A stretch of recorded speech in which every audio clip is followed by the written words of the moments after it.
Bueno, buenas tardes a todos. Lo primero de todo, muchísimas gracias a Hosteltour por la invitación.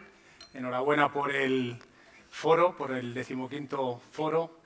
Y también enhorabuena por estos 25 años, por esta historia de éxito que cumple este año, 25 años, y por el relevante papel que juega Hosteltour en la industria turística. ¿Cuáles son las estrategias ganadoras para afrontar este cambio de ciclo?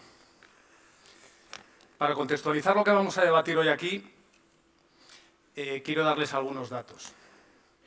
Según el barómetro 2019 de Allianz, este es el orden de los 5 riesgos que más preocupan al sector turístico en España. En primer lugar, la pérdida de beneficios a consecuencia de la interrupción en la cadena de suministro. A continuación, los incidentes cibernéticos, ciberdelitos, pérdida de datos, fallos tecnológicos.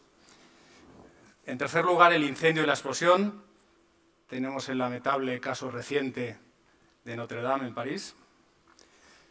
Las catástrofes naturales, tormentas, inundaciones, terremotos. Y en quinto lugar, los riesgos políticos, haciendo referencia a legislación y regulación, guerra, terrorismo, revueltas. Déjenme ahora que comparta con ustedes algunos titulares recientes de la prensa económica, que son los siguientes. Desaceleración en el crecimiento de China. La economía norteamericana acumula uno de los ciclos de crecimiento más largos de su historia. Desaceleración del comercio mundial. Las incertidumbres se multiplican mientras el crecimiento económico se ralentiza. Recuperación de los destinos competidores del Mediterráneo oriental. Se modera la creación de empleo en el sector turístico. El ciclo económico se está agotando y la próxima recesión llegará antes de 2020. Efectivamente, las cifras empiezan a confirmar que el frenazo económico es más profundo de lo esperado y Europa protagoniza el centro de la ralentización mundial con un crecimiento estimado de apenas, se ha dicho antes, un 1% a final de año. Podemos decir, por tanto, que los mejores años han quedado atrás y que las perspectivas empeoran claramente. Los grandes países de la Unión Europea, Alemania, Francia y Holanda, ya han lanzado este año medidas para estimular sus economías, porque la inercia positiva ha quedado atrás y ahora toca ser proactivos. Además, nos encontramos con otros desafíos estratégicos, como los riesgos geopolíticos, el Brexit es un ejemplo, entre otros, que constituyen amenazas interconectadas que ponen en peligro la operativa y el crecimiento de nuestros negocios. Y también los nuevos modelos de negocio en sí, donde la evolución en el comportamiento del consumidor y las nuevas tecnologías cambian el escenario actual de competitividad y nos llevan hacia uno nuevo basado en la eficiencia, la reducción de costes, la tecnología y la gestión de los nuevos riesgos. Habrán oído ustedes aquello de espera lo peor, pero prepárate, espera lo mejor, pero prepárate para lo peor, ¿verdad? En este contexto, las reflexiones que nos hacemos son, ¿nos hemos preparado para esto? ¿Hemos hecho los deberes? ¿Nos estamos adaptando? En definitiva, ¿cuáles son las estrategias empresariales que estamos implementando para adaptarnos a este nuevo entorno, digamos, incierto? Tenemos hoy a 4 magníficos ponentes de actividades muy variadas que nos ayudarán a despejar algunas incógnitas y nos darán su punto de vista al respecto. Entonces, lo primero que quiero saber es qué percepción tenéis en cada una de vuestras empresas sobre este incipiente cambio de ciclo en la economía mundial. Antes de nada, deciros que Manny me ha pedido contestar en inglés y como no puede ser de otra manera, pues yo le he dicho que sí. Thank you very much. Apologies, I'm speaking in English, but I can speak a little bit of Spanish, but haven't heard the other guests on the stage speak so well. I was a little bit embarrassed to speak in English in Spanish. So, but to answer your question specifically, I think there's no question there's a slowdown in some of the economies, some of the important markets in Europe. The German market is suffering, the UK market is suffering, the German market is suffering because exports to places like China, the sales are down, and of course in the UK it's all to do with Brexit and the uncertainty that's created. And there's no question that those markets are facing a downturn. Interestingly enough, and what's quite interesting, in the UK, what's happening for 19, a very tough market. For 2020 is already in sale, has been on sale for some time. And sales for 2020 are actually better than they were even last year or the year before. So read into that what you will. From our perspective, from Logic Travel's perspective, we are growing right now. We're in a good place. We're having record sales. And although we will get into those markets, right now we're not in Germany and we're not in Great Britain. But there are markets that we want to get into. So from our perspective, from a strategy point of view, it's very much about monitoring the situation. It's about remaining flexible, not depending too much on one market. That's why we operate in 5 or 6 different markets in Europe. And be flexible and prepared to take advantages of any opportunities that arise. And if it continues to be the way it is, there will be opportunities. So our strategy is to do with that. Thank you very much, Manny. Abel. Déjame decirte también que si algún día esperemos que no haya una guerra, no te voy a llamar a ti para animar las tropas, porque joder, con la retahíla de datos que has dado al principio, pues que por cierto son datos ciertos, pero evidentemente demuestra que estamos un poco en un cambio de tendencia. La verdad es que... Era por contextualizar, ¿eh? Sí, ya. Más que contextualizar nos has aterrorizado a todos, pero bueno, yo creo que ya estábamos todos familiarizados con la mayoría de estos datos.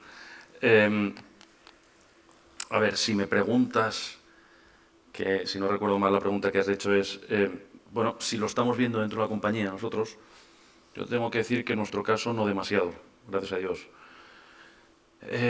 Hay algunos destinos que están sufriendo un poquito más, pero que yo creo que no es tanto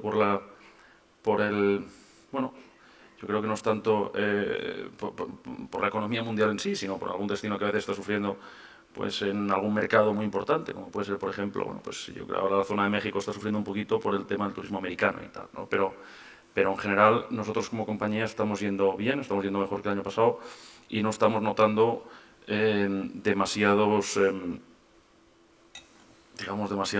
luces rojas que estén marcando el que eso vaya a ser así en el corto plazo. Pero sí que es verdad que evidentemente la economía empieza a pintar pues no tan bien como pintaba antes, ¿no? Y por tanto tenemos que estar preparados para eso, y yo creo que en nuestra compañía estamos haciendo los deberes para que el día, y ya empieza a ser, que no sobren los clientes, sino que seguramente falten y estemos todos peleándonos por el mismo cliente, pues estemos un poquito mejor preparados que otros. Pero por ahora nosotros no estamos notando demasiado esa desaceleración. Muchas gracias, Abel. Gabriel. Pues yo creo que estoy un poquito en medio, ¿no? Ni creo que este año vaya a ser igual de bueno como que tuvimos el año pasado, ni creo que el futuro sea un poco tan pesimista. Lo que sí que es cierto es que nuestra industria es bastante cíclica, por lo menos la industria de la aviación, y este año empieza a dar algún signo de algún tipo de cambio de ciclo, ¿no? Si vemos un poco los resultados del primer quarter, todos los grandes grupos europeos, Air France, Lufthansa, pues han tenido resultados en general negativos, ¿no? Nuestro grupo IAG ha sido de los pocos que ha tenido un resultado positivo en el primer quarter, eso sí, inferior al año anterior. Yo creo que desde Iberia llevamos preparándonos para este momento pues 5 años, básicamente. Es decir, ¿qué hemos hecho? Pues los 5 años de transformación que hemos estado ejecutando. ¿Por qué? Porque probablemente este ciclo, donde hay una sobrecapacidad, porque durante la época de bonanza y de precios bajos de fuel se compraron muchos aviones, muchos activos que rentabilizar, y ahora hay una gran competencia, y en el momento en que el precio del fuel sigue remontando, no estaba a los niveles de hace 5 años, pero sí que está remontando, pues es un poco tormenta perfecta que ha ido pasando en la industria durante mucho tiempo. Esto nos llega a pillar en 2012-2013, pues yo probablemente estaría trabajando 20 horas y no estaría aquí hoy disfrutando de vuestra compañía. Entonces esto nos pilla en un momento distinto, donde Iberia ha optimizado mucho su base de costes, donde después de una pequeña reducción del negocio, ahora en 2018 hemos crecido y estamos por encima en cuanto a capacidad de mercado que estábamos en el 2012 y 2013, y para este año, por ejemplo, aunque es un año complicado, nosotros seguimos con un crecimiento de entre el 7 y 8% planificado para este año. Comentábamos antes también con los compañeros que una cosa es traer turistas y clientes y otra cosa es que esos turistas y clientes sean rentables, ¿no? Ahí está realmente la gracia, es en lo que estamos trabajando. Mejorar nuestra propuesta para que este premium de yield contra los competidores nos permita hacerlas rentables. Muchas gracias. El caso de Carlos tiene una doble vertiente porque puede contestar en nombre de su empresa o de las empresas clientes de la experiencia que tienes. Por lo tanto, adelante. Bien, pues si os parece voy a contestar en nombre de lo que vemos desde nuestra casa. Somos una firma global, tenemos una visión bastante amplia y quizá en eso, si me permitís llevar incluso un paso atrás, ¿no? Y es no hablaros tanto del cambio de ciclo, sino hablaros de algo que quizá corresponde también un poco a la primera sesión que tuvimos con Jordi Gual y con Simón Pedro, que es que realmente lo que estamos viviendo es un cambio de era. Y que este cambio de era pues, está motivado por dos grandes fuerzas que son la globalización y la tecnología.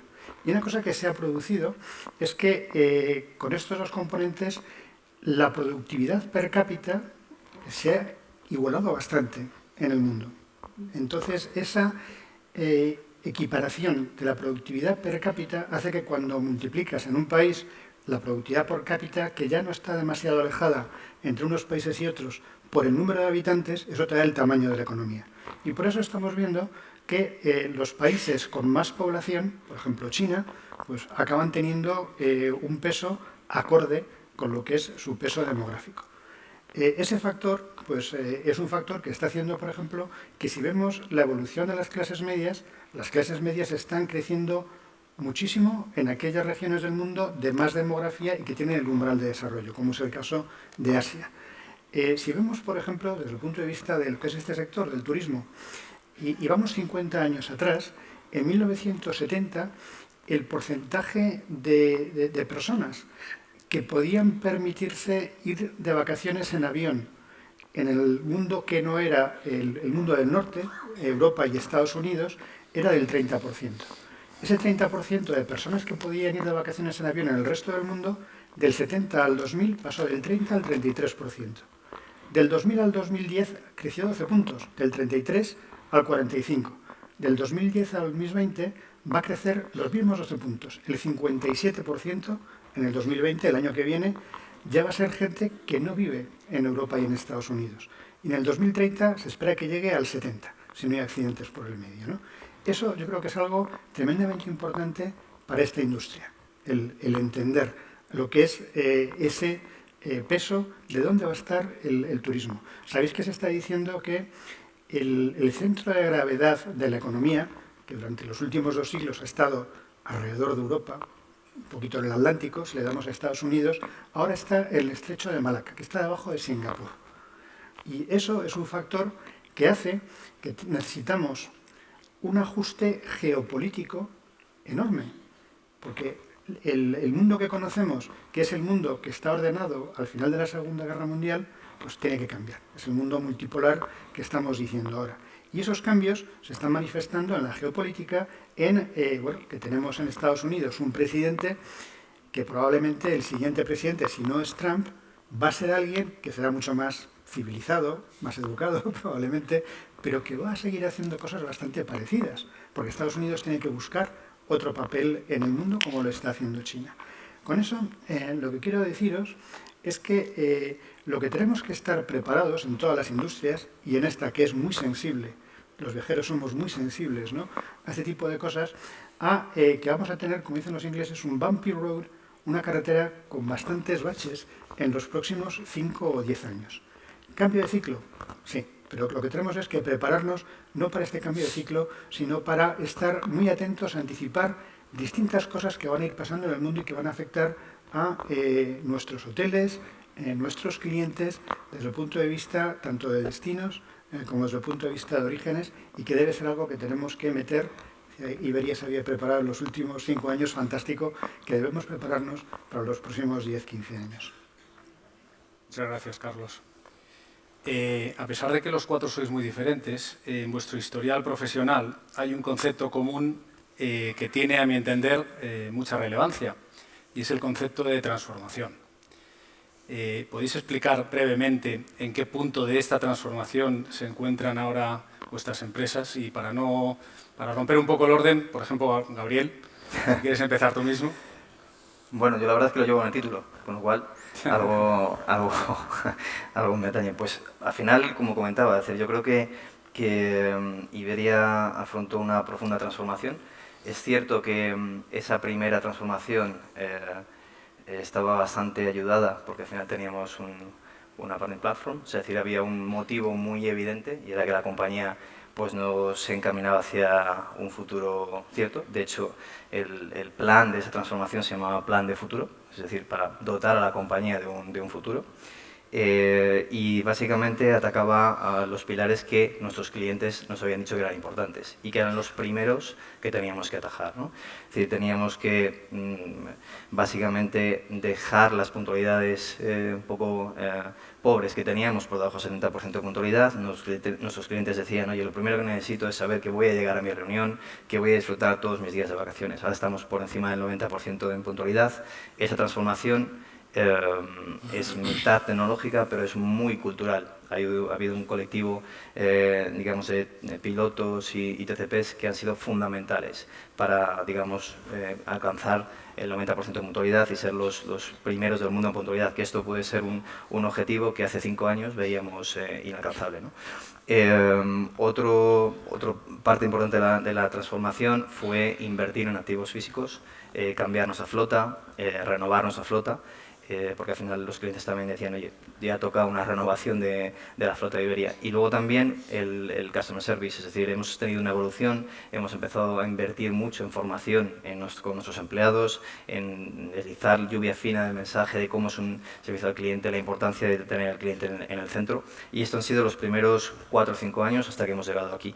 Pero eso es solo la mitad del camino, es decir, a día de hoy nuestra transformación probablemente es una transformación mucho más capilar en todas las áreas de la compañía, no solo de las grandes áreas de oportunidad que veíamos hace 4 o 5 años, y es una transformación que nos tiene que llevar hacia la excelencia. Nos estamos rankeando internamente con los mejores del mercado, y dentro del área de innovación, donde mi equipo les digo que también vale copiar, ¿no? ¿Por qué no? Es decir, esto lo ha dicho antes otro, creo que ha sido Simón Pedro, no sé si no recuerdo mal.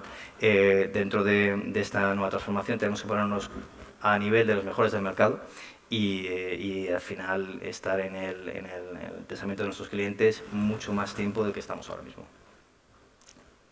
Abel, por ejemplo. Bueno, a ver, transformación, la verdad es que nosotros llevamos la compañía bastante tiempo de transformación interna. La verdad es que nosotros pasamos, es que no quiero ser demasiado largo pero nosotros pasamos de una estrategia monomarca muy eficiente en costes, digamos, a una estrategia multimarca.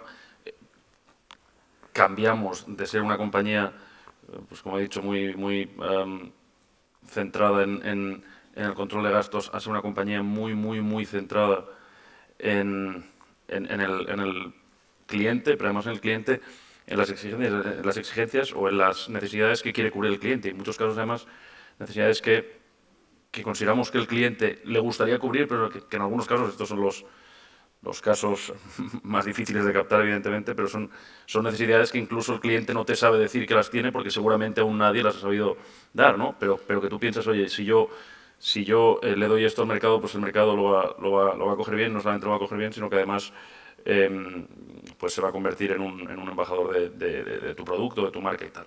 Entonces, eso es más por el lado de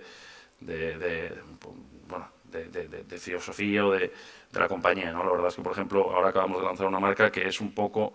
nosotros somos una compañía que nos fuimos de 3 estrellas y 4 bajo a sobre todo 5 estrellas, aunque también tenemos 4. Ya te he dicho, con diferentes marcas, y la verdad es que nos faltaba un nicho que lo acabamos de cubrir ahora con la apertura del Bless en Madrid. Luego también ahora estamos abriendo en poco más de una semana un Bless en Ibiza.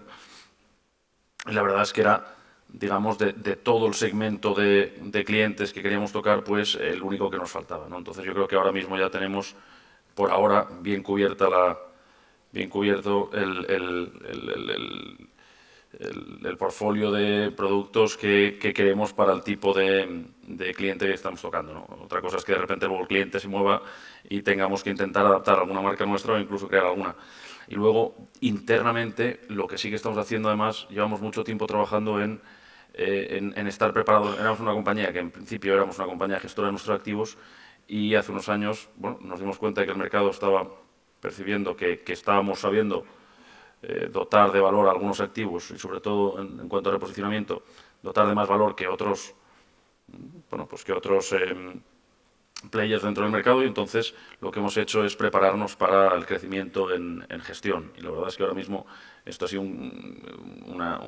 digamos, una transformación que sí que ha sido costosa y dolorosa dentro de la compañía, aunque no se ha visto tanto seguramente por parte de fuera, pero ahora, bueno, estamos saliendo al mercado, estamos consiguiendo bastantes contratos de gestión y esperemos además que, bueno, pues antes, por ejemplo, están aquí hablando los fondos, esperemos que además en el futuro próximo pues seamos capaces de enseñar a todo el mundo que nosotros somos capaces de generar más valor que otros, ¿no? Y esto también es una transformación interna que aún no se ha visto, pero se verá pronto, yo creo. Muy bien, muchas gracias, Abel. Mani? So for us, it's an ongoing process. It's not about, we didn't start transformation this year. It's just been an ongoing process now for some time. If we look at our business, Logic Travel, it has a turnover of around 900 million, as where we will finish this year. About half of that is B2C for the Logic Travel brands, and the other half is B2B for the Smile Rooms and the Travel Tour brands. And what we want to do going forward, our strategy going forward, is we want to control more of the product that we sell. And we want to do that through a series of partnerships or joint ventures with our overseas partners. And those joint ventures will feed our B2C business, will of course feed our B2B business, and will also feed what we want to develop into new markets, both from a OTA point of view, but also for a full service tour operator. And we believe the core to our strategy going forward will be control of that product.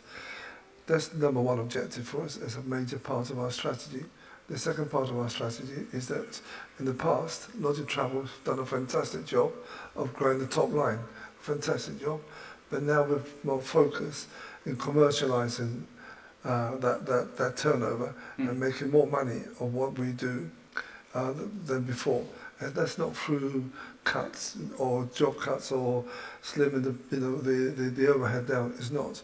It's by having more focus on that, better yield management systems, better control systems, better finance control systems, and we believe that we can grow our bottom line at a faster rate than our top line. But for us, without giving too much away, our strategy is to double our turnover within a 3-year time horizon. So, and grow our bottom line at a faster rate than that. It's ambitious. It's ambitious, but what we have, and what we have is we have great systems in our organisation. That's kind of our DNA. We have great technology, and I know everybody here will say exactly the same thing. Yeah. But I believe that we have outstanding set of people. We employ 1,000 people in this organisation. It's a unique organisation, the way we conduct our business. For example, in that organisation, which is quite international, we don't have one single HR person working in our organisation. We employ 350 people. Out of the 1,000, we employ 350 people. Of those are IT engineers. But these are not IT engineers that people who work in an IT department away from the business. This is IT engineers that actually work in the business and actually run businesses. And the example that I sometimes quote is that 4 years ago, Ovidio and the team saw an opportunity in online cruise retailing. And they appointed an IT engineer who had no travel experience at all. They asked him to research the market. They asked him to develop a business plan, to take that business plan to the market. And in 4 years, this guy has developed a cruise business that's the biggest online cruise retailer in Europe. And we sell over 100,000 cruises a year. And that's just a different approach. It's a unique approach that I have never come across before. So I think because we have that type of people, we have that type of technology, we have a fair chance of achieving our strategy. Sounds good. Sounds really good. Nothing to do with me. I just inherited Yeah, I it. know. Well, Carlos. Pues también quizá contestar en términos de qué es lo que nos están pidiendo nuestros clientes de casi cualquier sector, casi en cualquier también región del mundo, es sobre todo ayudarles a, como decimos, ampliar espacios y acortar tiempos. Ampliar espacios porque en un mundo en el que cambian las cosas tan dinámicamente y las oportunidades surgen con una ventana cada vez más corta, las empresas lo que tienen que hacer es identificar esas oportunidades y cogerlas. En muchos casos necesitan nuevas capacidades que no tienen. Y luego eso hacerlo en un tiempo cada vez más corto. Con lo cual, algo que también es una transformación para nosotros en Arthur de Little es el acompañar a los clientes a desarrollar un nuevo negocio, una nueva NewCo, una nueva empresa, o un nuevo producto en un plazo de tiempo de 1 o 2 años, pasando desde cero al lanzamiento comercial con una presencia y con una ambición grande, ¿no? Y otra cosa en la que también nos estamos encontrando es que estamos cambiando de una era en donde la base estaba en la productividad, en ser muy eficientes en costes, a una época en donde eso es imprescindible para sentarte en la mesa y competir, si no estás muerto, pero en donde además lo que tienes que aportar es creatividad y colaboración. Estamos en un mundo que cada vez es más colaborativo y el desarrollo de ecosistemas es otro área que también estamos trabajando mucho. Muy bien. Me gustaría saber cómo estáis percibiendo o cómo veis la evolución en el comportamiento del nuevo consumidor. El que queráis. Pues, bueno, pues voy yo, pero... No, pues a ver, es un consumidor bastante más informado que antes, que evidentemente mucho más familiarizado, no solamente familiarizado, sino que te exige el poder tener, o sea, el poder utilizar, digamos, nuevas tecnologías. Casi adicto a la tecnología. Sí, entonces al final, pues evidentemente, nosotros llevamos tiempo, por ejemplo, dándole vueltas a todo eso y hacíamos unos proyectos que siempre queríamos, sobre todo en alguna de las marcas, ser absolutamente pioneros en todos los temas tecnológicos. La verdad es que con el tiempo nos hemos dado cuenta de que lo más importante no solamente es ser pionero, sino es ser pionero en buscar tecnologías que estén haciendo la vida más fácil del cliente. Entonces, por ejemplo, te puedo poner ahora mismo un ejemplo, pero nosotros, no sé, pues en el Caribe, y al final tú en muchos casos si estás en un all inclusive 5 estrellas tal, pues lo que quieres es no ir con carteras, si estás en la playa, bueno, pues tú puedes pagar absolutamente todo con una pulsera que también te abre la puerta, que te abre todo, ¿no? Pero es que, por ejemplo, luego con el teléfono tú también puedes ir pidiendo un carrito si estás en un resort bastante grande y el carrito te va a recoger en el sitio en el que estás.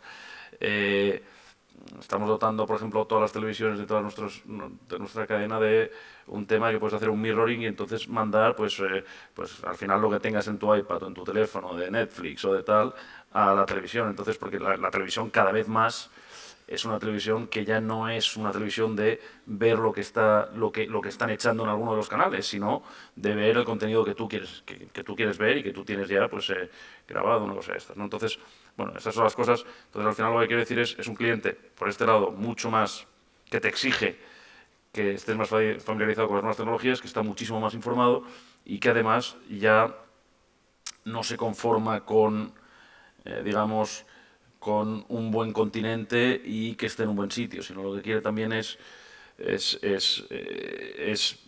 salir del sitio pues con una serie de experiencias que además, esto está demostrado, tanto el marketing olfativo como diferentes, que al final tú tienes en la retentiva muchísimo más el haber tenido una buena experiencia o el haber o el que le haya sido, digamos, machacando con un olor corporativo y todo esto, al final se le queda mucho más en la memoria que cosas que antes le podíamos dar más importancia y que eran temas pues mucho más pues eso del continente, ¿no?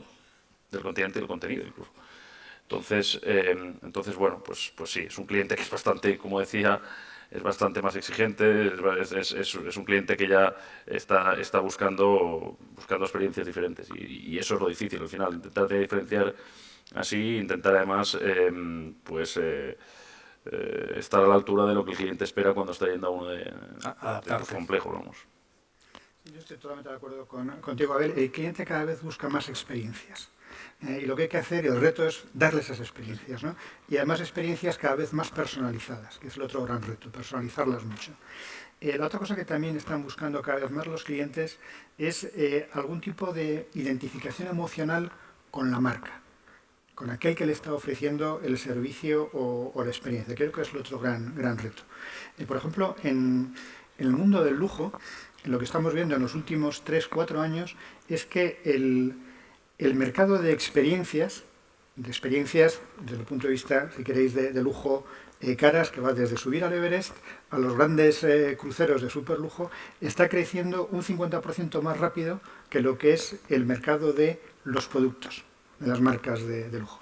Por ejemplo, nosotros ahora estamos ayudando a montar, a ver si lo conseguimos también, aquí en España, una nueva empresa para una experiencia que es llevar turistas a lo que llamamos el espacio cercano, subirlos en un globo de helio, en una cápsula con 4 pasajeros y 2 pilotos hasta 35 kilómetros de altura, y eso os podéis imaginar que va a ser caro.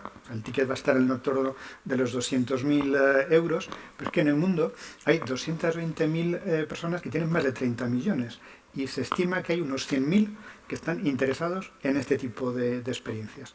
Decíamos, en el mundo del turismo español nos parece que sería importante el también, aparte de Virgin y aparte de Blue Space, el tener ese tipo de experiencias mucho más amigables, no hay que meterse en un cohete, pero buscar esas experiencias, segmentándolas de nuevo y buscando la experiencia personalizada. Yo creo, básicamente, estamos siendo más o menos todos lo mismo, es decir, la hiperpersonalización de la experiencia es algo que nuestros clientes esperan, pero también esperan muchas otras cosas, ¿no? Es decir, esperan estar siempre conectados, tener la información en el momento por el canal que ellos elijan, porque hay muchos canales diferentes. Algunos pueden ser digitales, como puede ser el móvil, o como puede ser ya un chatbot, como puede ser la voz, ¿no? Nosotros consideramos que en Iberia la voz va a cambiar totalmente la relación de las compañías, por lo menos en esta industria, con los clientes.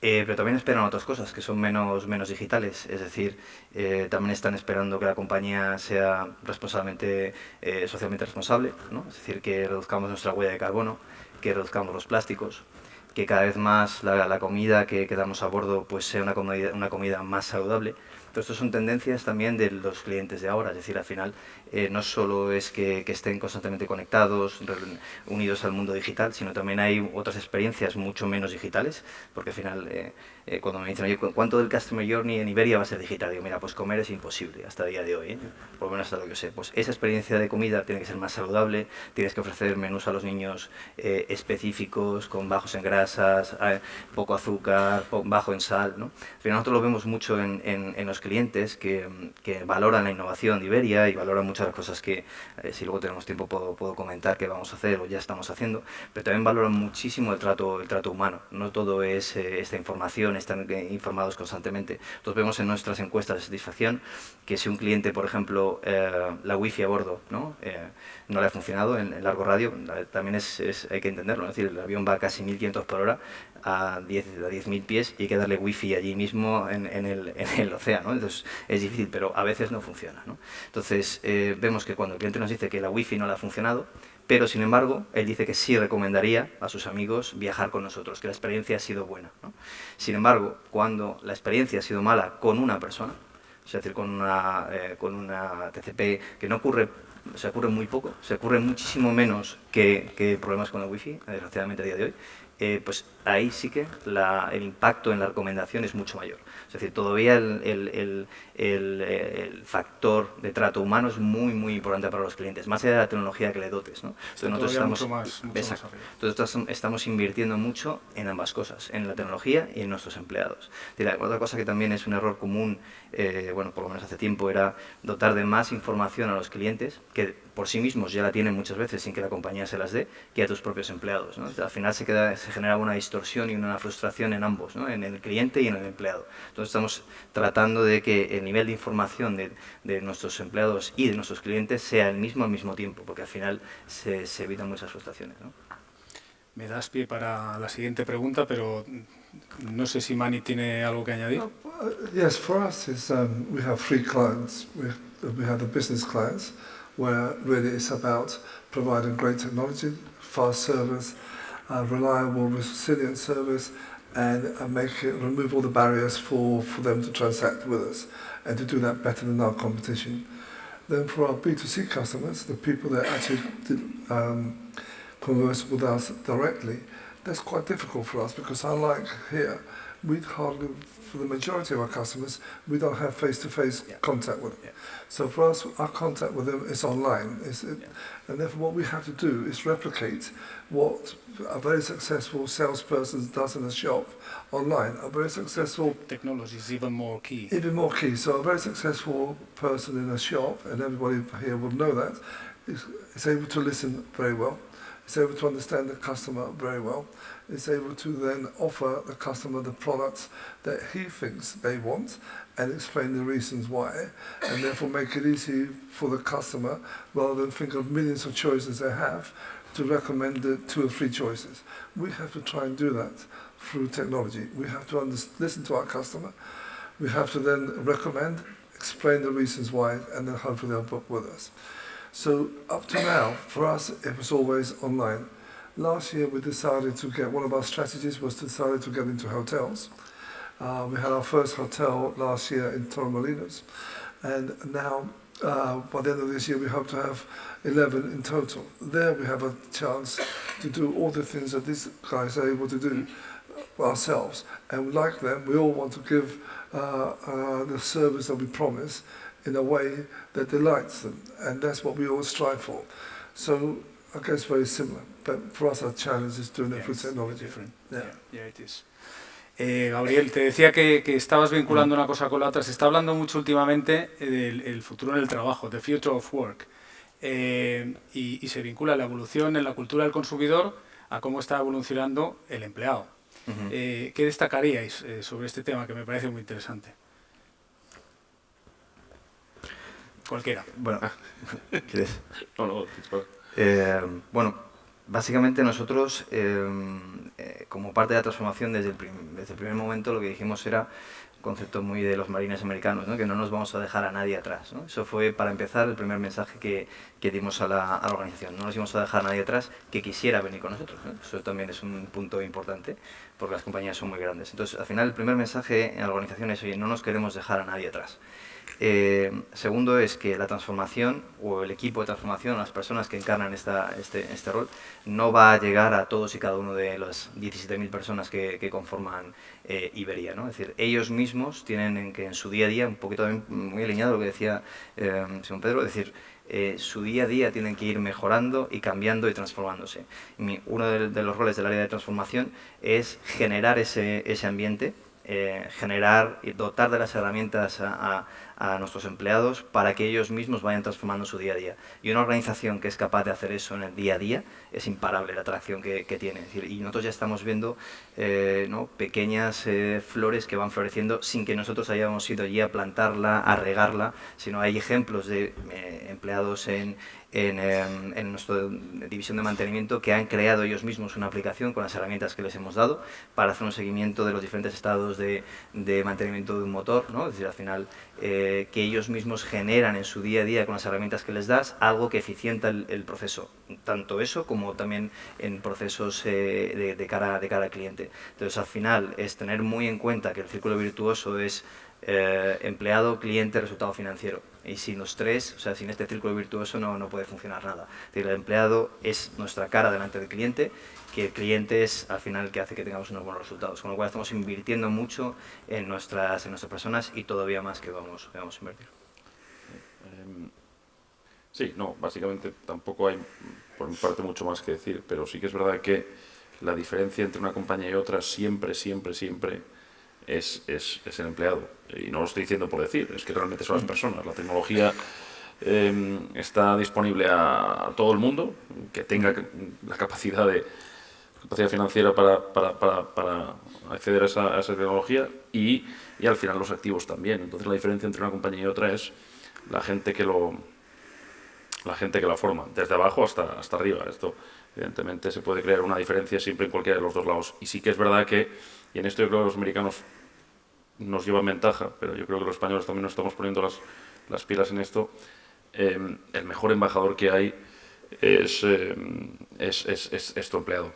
Al final, si tú tienes a la gente motivada, el círculo virtuoso que le he dicho es que realmente es así. Entonces nosotros, por ejemplo, en nuestro caso llevamos mucho tiempo, llevamos un par de años invirtiendo muchísimo dinero, pero es que además, nunca mejor dicho, invirtiendo muchísimo dinero en escuchar a los empleados, en formar a los empleados, en motivar a los empleados, en generar en los empleados un sentimiento de pertenencia a la compañía, un sentimiento de orgullo por pertenencia, que la verdad es que lo estamos consiguiendo, un programa que se llama Paladin Way, y nosotros ahora tenemos 13.000 empleados, y la verdad es que la atracción que esto está generando es absolutamente impresionante. La verdad es que no siempre nos estamos dando cuenta en España de lo importante que era esto, y a veces nos gastamos mucho dinero en marketing y en tal, pero luego de repente cuando traías un cliente, el cliente a veces se lleva la percepción de que si el empleado no estaba motivado o no estaba bien tratado, pues ¿para qué me voy a dejar yo el dinero en esta empresa si realmente luego pues no están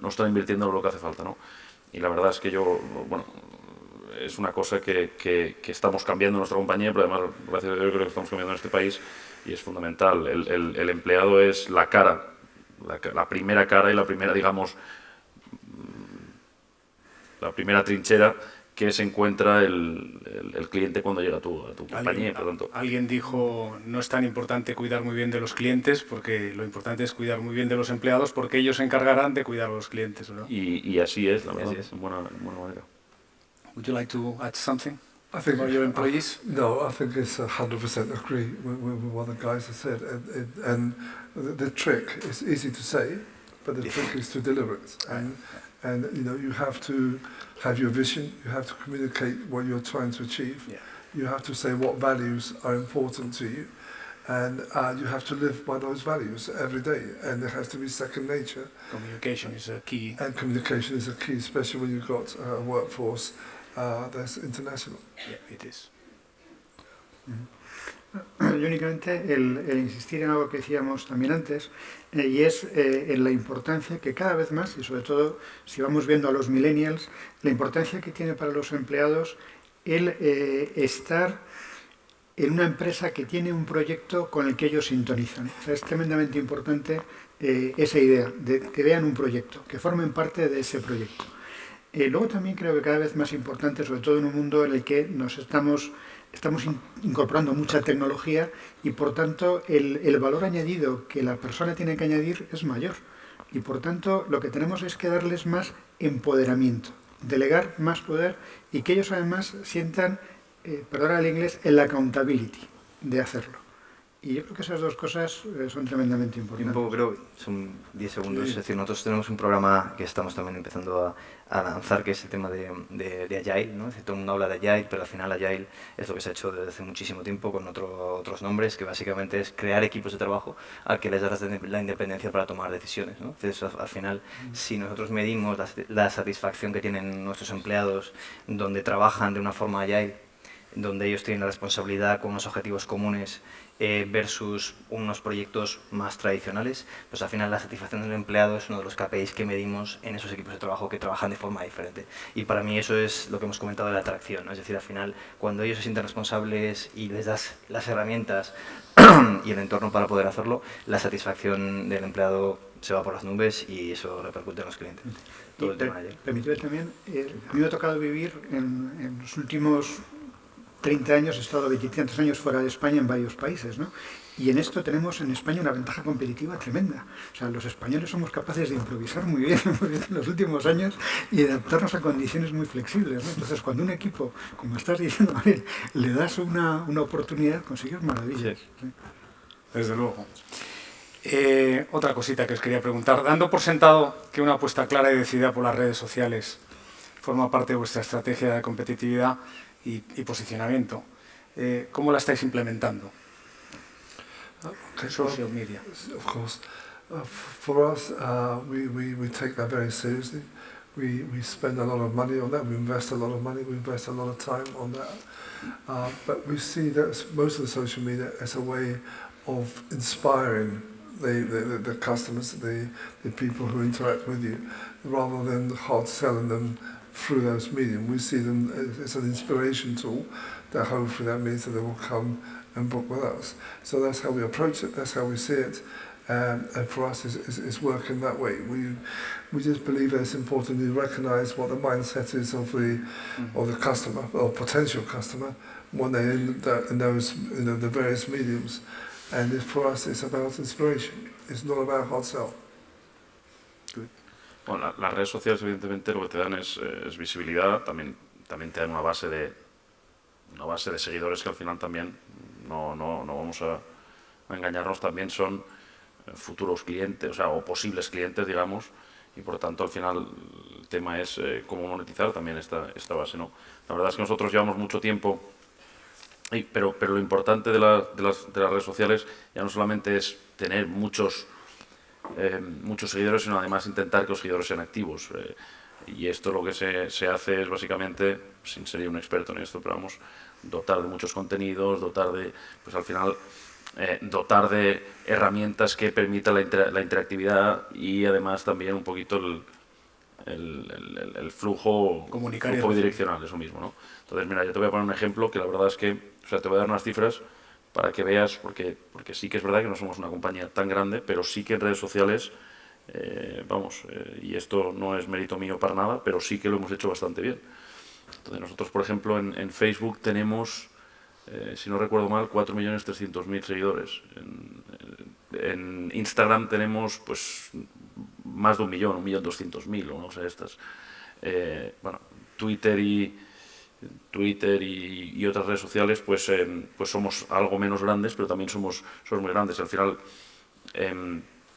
pues esto es gracias, primero, a que tenemos una serie de activos que la verdad es que te generan mucho contenido y que al final además ese contenido te permite viralizar, y segundo pues bueno, porque estoy convencido de que tenemos un muy buen equipo haciendo estas cosas. Entonces la verdad es que para nosotros es absolutamente fundamental las redes sociales. Además te toca un tipo de cliente y un nicho y un segmento de edad que no es tan fácil tocarlo vía otros medios, porque la verdad es que sí que las redes sociales están comiendo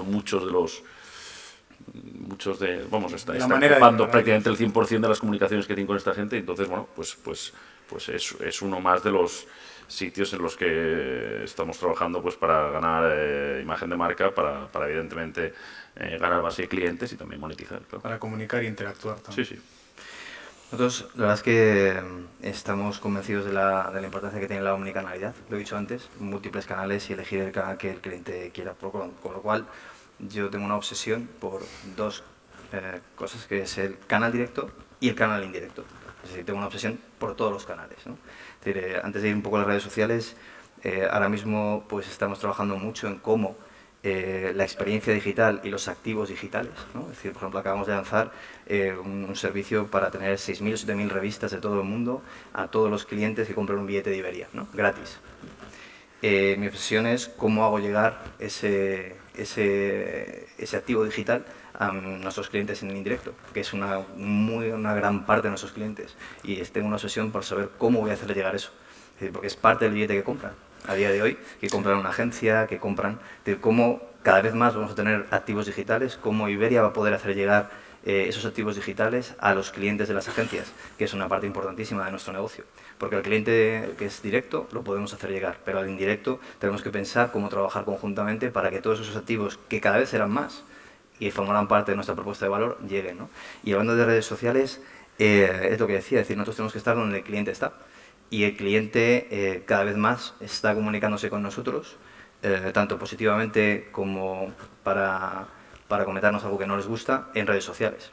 ¿Qué hemos hecho? Nosotros hemos implantado en redes sociales nuestro CRM, es decir, es totalmente omnicanal. El cliente nos llama al call center, es el mismo CRM, nos escribe un email, es el mismo CRM, contesta un forms, es el mismo CRM, nos manda por el chat o lo que sea, es el mismo CRM, escribe en redes sociales, es el mismo. Es decir, escuchamos por cualquier canal que el cliente nos quiera hacer. Y eso ha sido parte de una inversión también tremenda en tecnología que hemos terminado recientemente, la verdad.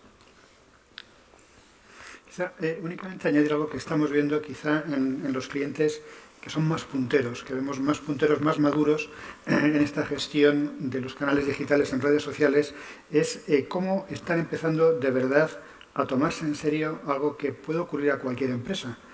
Y es el fenómeno de los fake news o el ciberataque que vaya orientado a la componente reputacional. Entonces, el que tengáis protocolos de gestión de posibles crisis, de posibles incidentes y sepáis cómo manejarlos, me parece que es un punto que habría que considerar. Voy a seguir contigo, Carlos.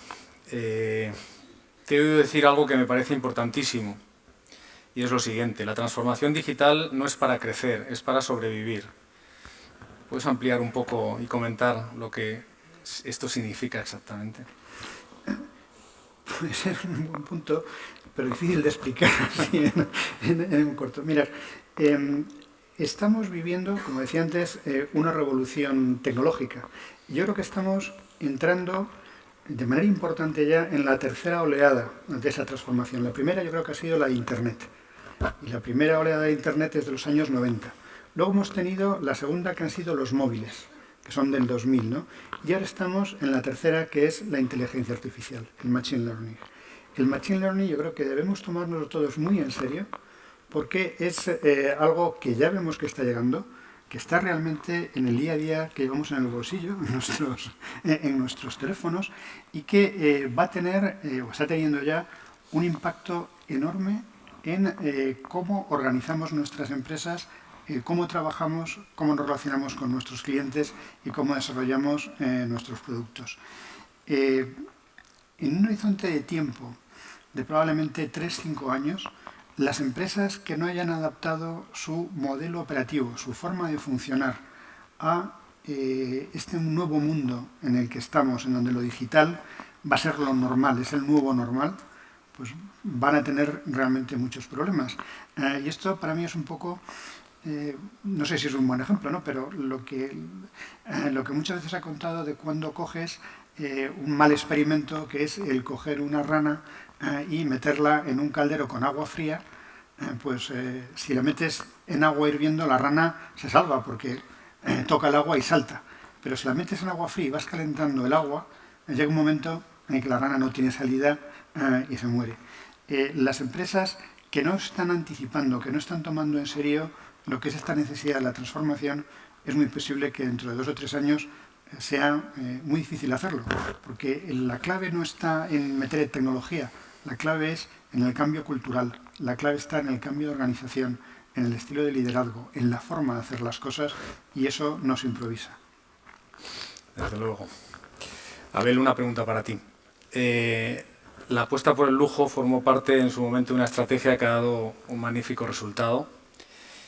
¿Cuál dirías que es el siguiente paso en vuestra propuesta de valor de cara a la experiencia del cliente? Un poco lo explicabas antes, pero por concretar.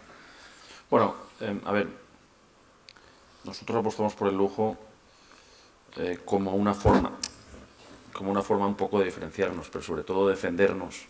Nosotros cuando apostamos por el lujo fue porque nosotros estábamos geográficamente en sitios que estaban maduros y que no eran competitivos en costes, aunque nosotros lo fuésemos dentro del sitio, no eran competitivos, pues, te pongo un ejemplo, pero Baleares, por ejemplo, era casi imposible para Baleares competir con destinos como Túnez, como Marruecos, evidentemente, como Egipto, como Turquía, ¿no?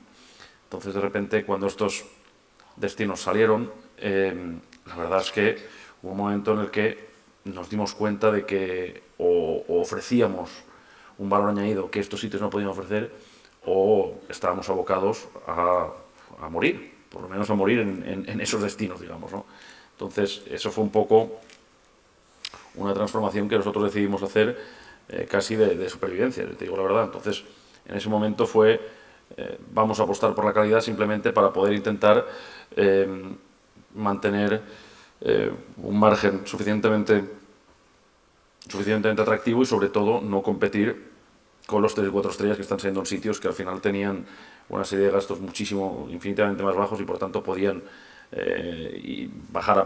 llegar a precios, digamos, que nosotros nunca podríamos llegar porque entrábamos en pérdidas, y aún así ellos tenían un margen suficientemente sano para ellos, ¿no? Entonces, esto fue la primera apuesta fue una apuesta realmente más de supervivencia. Luego sí que es verdad que esa apuesta salió bien. Además salió bien antes incluso de que esos destinos empezasen a sufrir, pero luego empezaron a sufrir y la verdad es que nosotros lo que hicimos fue reforzar esa apuesta por el lujo, dándole un poquito ya la parte de diferenciación, ya no solamente lujo, sino también un lujo diferencial, que esto es más fácil decirlo que explicarlo, ¿no?